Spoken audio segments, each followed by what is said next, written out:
What's up, guys? Welcome back to another video. If you're new to my channel, thanks for checking it out. I upload videos every Tuesday where I just talk about different topics that I think might benefit the community. Today, I'm going to look at the OC-2 from Boss. This is a vintage octave pedal, very desirable. And this is the OC-3, the modern equivalent that Boss is producing. I'm going to talk about some of the differences between them, and we're going to get a chance to listen to it. So before I get into the nitty-gritty details, check out the timestamp I'm putting on the screen right now if you'd just like to skip to the sound demos. But if not, I think it's very valuable to try and understand all the different versions we have of the OC-2. And before you go on Reverb and check out one that looks like it's a really good price, you might be surprised to find out that it's not exactly the desirable version that you're looking for. Now, before I get real in depth with the OC-2, I want to talk about this for a second and talk about the differences that this pedal has and why this might be a little bit more useful to you. So the big thing, first off, is the addition of a direct output, and this lets you split your wet and dry signals for obvious reasons to help preserve your dry tone and to hopefully create a clearer mix. Now, the added inputs here, we have an input for guitar and an input for bass. And this really only deals with the polyphonic mode. It basically tells the pedal when to start working, and I'll go over that in a second. So on the OC-3, we have four main controls. The first one is the volume of the direct level. This is the dry through. Then we have the volume of the octave 1 level. Now, if you're using a mono output, just on the standard output, these will work together. If you're plugged in to split the wet and dry signals, then they'll each go to their respective outputs.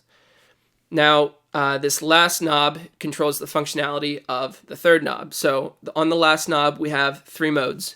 We have the drive mode, in which this third knob will control the amount of overdrive you're getting. So in this mode, we have a combined octave down and drive pedal. Now I'm going to skip to the third mode here. This is the polyphonic mode. And here we have the third knob controlling the point at which the octave effect stops working. You can set this at any point on your instrument, where you pretty much pick a note and everything below there is dropped to the octave. Everything above stays at the normal dry signal. And this is really useful if you're playing, for instance, in a jazz context, in a solo jazz context. I have a full video, which I'll link here if you're interested in watching, describing how I like to use this pedal. And this is mainly what I use it for. But today I also wanted to talk about the second mode, which is an OC-2 emulation. Now, in the OC-2 emulation, you have your normal direct volume, octave 1 volume, and now your octave 2 down. Now, the second mode is probably the least used on this pedal, and that's because the people that want an OC-2 sound just go out and buy a true OC-2. Now, I think the general consensus on the internet is that people prefer the sound of the OC-2. We'll be comparing them later to see if there's a difference, in fact. But before we get there, I just want to talk about the different versions and what to look out for if you're in the market for an OC-2. So the OC-2 was sold between April 1982 and September 2003. And for sure, the easiest way to decide where your pedal was made and when it was built is to take off the battery cover here with the thumb screw, and we're going to look inside at the serial number. I'll leave a link to a site where you can date all the Boss products, and we're going to look at the serial number. It says 639600, and it says product of Roland, Japan. We know it was made in Japan, obviously, and if we look up that serial number, it'll tell us that this pedal was made in February 1986. I also own an OC-2 that was made in November 86. Absolutely no differences inside, so there's no point in showing both in this video, and the other one is in New York anyway with a friend. But I'll get on to this. Now, some people online are wary of showing serial numbers for some reason, so there are other ways of identifying when your OC-2 was made. Like I said, it started in 1982, so for the very first 2 years, all OC-2s had an R at the end. So if the OC-2 you're looking at says Octaver with an R at the end, you know that it was made between 82 and 84. Now, the very early models, from 82 to 85, at some point, they switched to this darker finish, but the very first ones had a lighter brown finish. So if you're lucky, you might come across some OC-2s with a light brown finish and without the R. They're very limited. Some other things you can look at is the label on the back, which mine is missing, and it's missing on my other OC-2 as well. There were some black label OC-2s that were made in Japan, and there were some that were made in Taiwan. So when you're looking online, if somebody's bragging about it being a black label OC-2, you still need to identify the year that it was made and if it was made in Taiwan or Japan. Now, production shifted from Japan to Taiwan in '89. So in addition, if your OC-2 is this dark brown color like mine and it lacks the R, chances are your pedal was made from at some point in 85 to at some point in 89. And that's about the desirable range that most people are looking for. Now, as far as the differences in electronics between the dark brown finish, the light brown finish, and the OC-2s with the R at the end, there is no difference electronically. They sound the same. They're exactly the same parts. And as far as the Japanese ones go, they really don't warrant a higher price in my mind because they don't sound any better.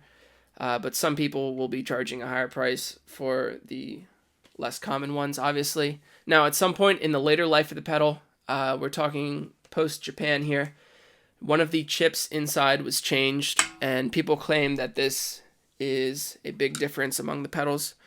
So I'm going to open this up here. Alright, so I got the back of the pedal off. And what we're looking for here is the chip that's in the IC6 location, which, looking at the very bottom, luckily it's easy to get to. It should be the second chip in from the right. It's very hard to see the writing on the camera here. And you're going to look for that location, and then you're going to look at the side of the chip. This guy right here. And the chip's either going to say BA634, which is more desirable, or it's going to say 4013. So again, some people claim that the original BA643 sounds better than the 4013, but really, who knows? And this happened during the Taiwanese years. This was at some point in the later life of the pedal. So if you find a Taiwanese OC-2, you probably have about a 50-50 shot of getting the more desirable chip, which is the BA634. So I've got the back of the pedal on, and the final piece that I wanted to talk about is which adapter you should use. Now, if you have a Japanese OC-2, it's going to say use Boss ACA adapter only. 100% it's going to say ACA.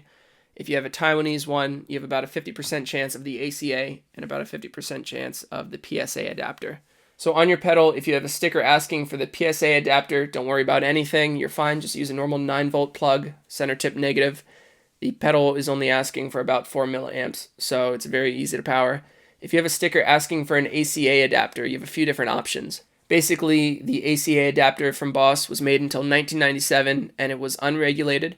So depending on the current that was being drawn through the power supply, the ACA adapter would put out anywhere between 9 and 12 volts.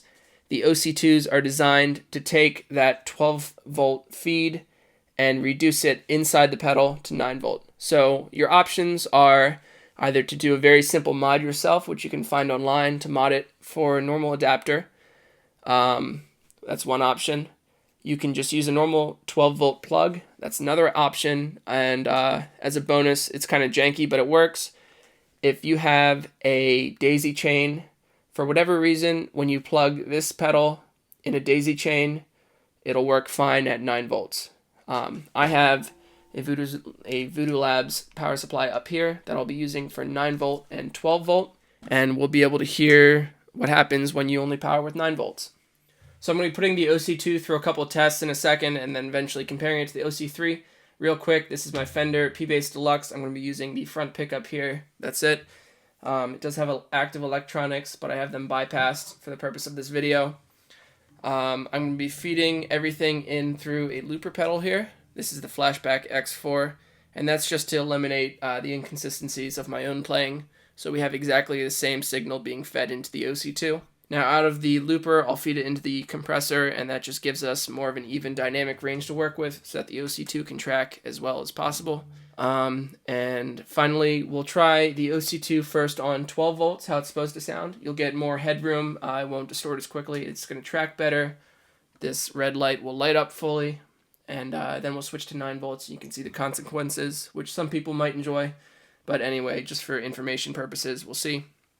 Here's a clean sound.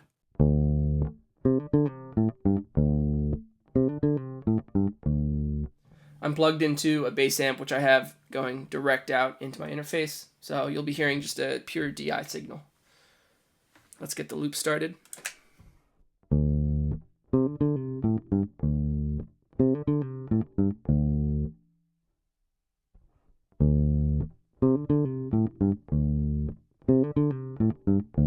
bring down the volume of it a little bit with the compressor. And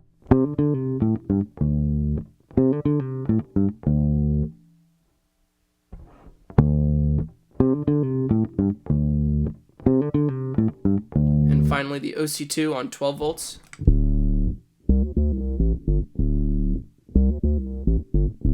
Now I have the settings set at what a lot of people like.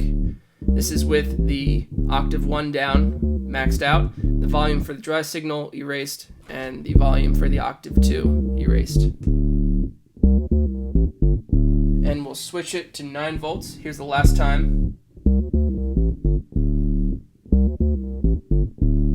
Now we're switching to 9 volts.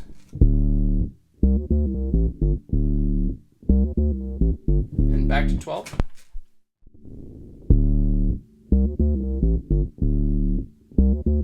And again at 9.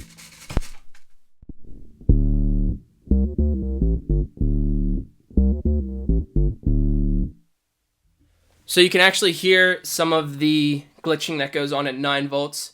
I mentioned the light doesn't light up the full way, not that that matters, but also there's a little bit of distortion, I feel like. So if you do get a vintage Japanese ACA adapter Boss OC-2, either mod it to take normal 9 volt or just supply it with 12 volts always.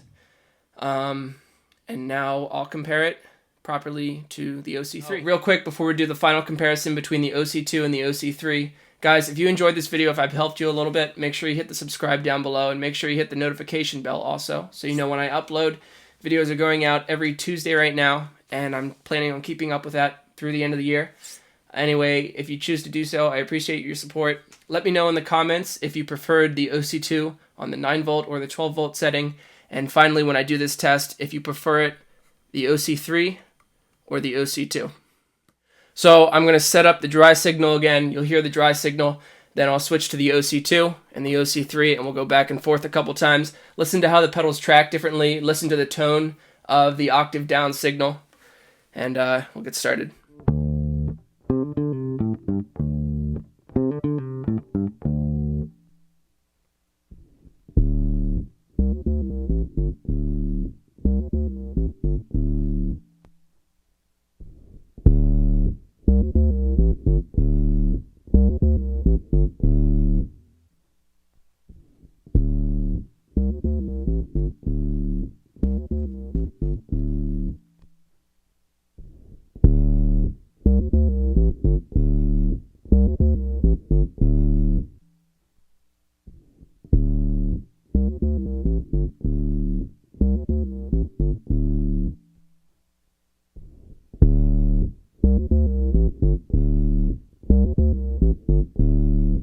So I usually try to keep my opinion out of these videos just because I don't want to influence your own thoughts, but I am interested in what you liked better.